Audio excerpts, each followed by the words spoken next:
Sophia, एक जवान लड़की जिसके आंखों में घूमने फिरने का सपना था, वो खुद को एक बुस्लिंग बंदरगाह की तरफ अट्रैक्ट होते हुए पाया।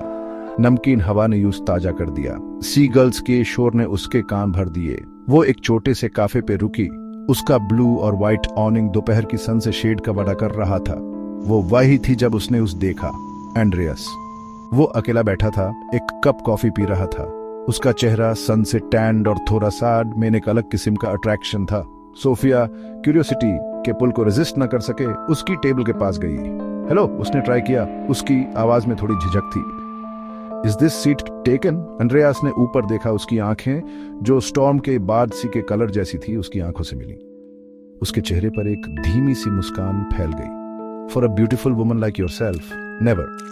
सोफिया ने अपने सीने में एक वार्मथ को फैलते हुए महसूस किया। वो चेयर पे बैठ गई। समुद्र की खुशबू और एक इंटरेस्टिंग मुलाकात के प्रॉमिस ने उसकी सेंसेस को जगा दिया।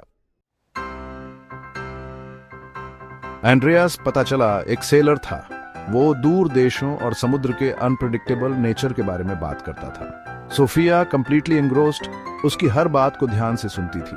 वो बदले में अपने एडवेंचर के सपनों के बारे में बताती, ऑर्डिनरी से बचने के बारे में।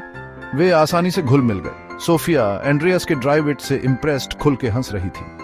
उसके पास एक शांत ताकत थी, एक रेजिलियंस जिसने उसे अपनी ओर आकर्षित किया। उसके रफ एक्सटीरियर के नीचे उसे एक डीप फीलिंग का एहसास हुआ जो उसके अपने साथ रेजोनेट करता था। जैसे जैसे शाम होती गई, वे अपने अनुभवों को प्रीशियस ट्रेजर्स की तरह शेयर करते रहे।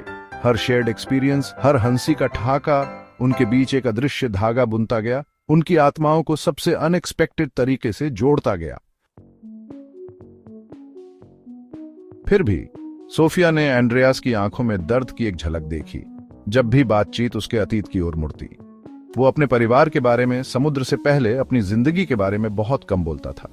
कुछ ऐसी कहानियां थीं जिन्हें उसने बंद कर रखा था, स्टोइसिज्म की दीवार के पीछे छिपा रखा था।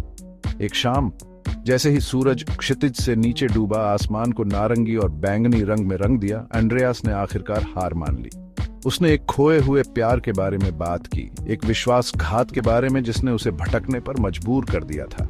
उसकी आवाज जो आमतौर पर मजबूत और स्थिर रहती थी, अनसुनी आंसुओं से भर गई। सोफिया ने भारी मन से सुना।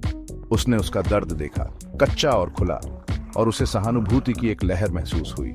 उस वल्नरेबिलिटी के क्षण में उनका कनेक्शन और गहरा हो गया, जो सिर्फ जान पहचान की सीमाओं से परे था।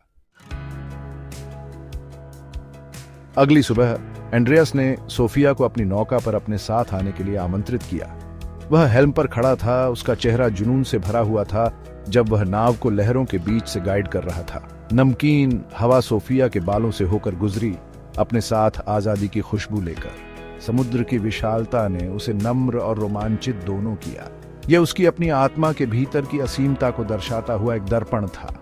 उसने अपनी आंखें बंद कर लीं, अपने चेहरे पर समुद्र के पानी के छींटे महसूस किए और अपने दिल में जानती थी कि उसे कुछ असाधारण मिला है।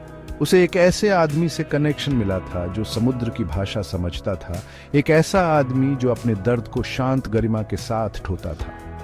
और उस क्षण में जैसे ही सूरज ने क्षितिज को चूमा, सोफिया ने महसूस किया कि उसे भी एक नई आजादी मिली है, एक ऐसी मुक्ति जो शेयर्ड स्टोरी, सच्ची हंसी और समुद्र की विशाल अक्षम्य सुंदरता से पैदा हुई है।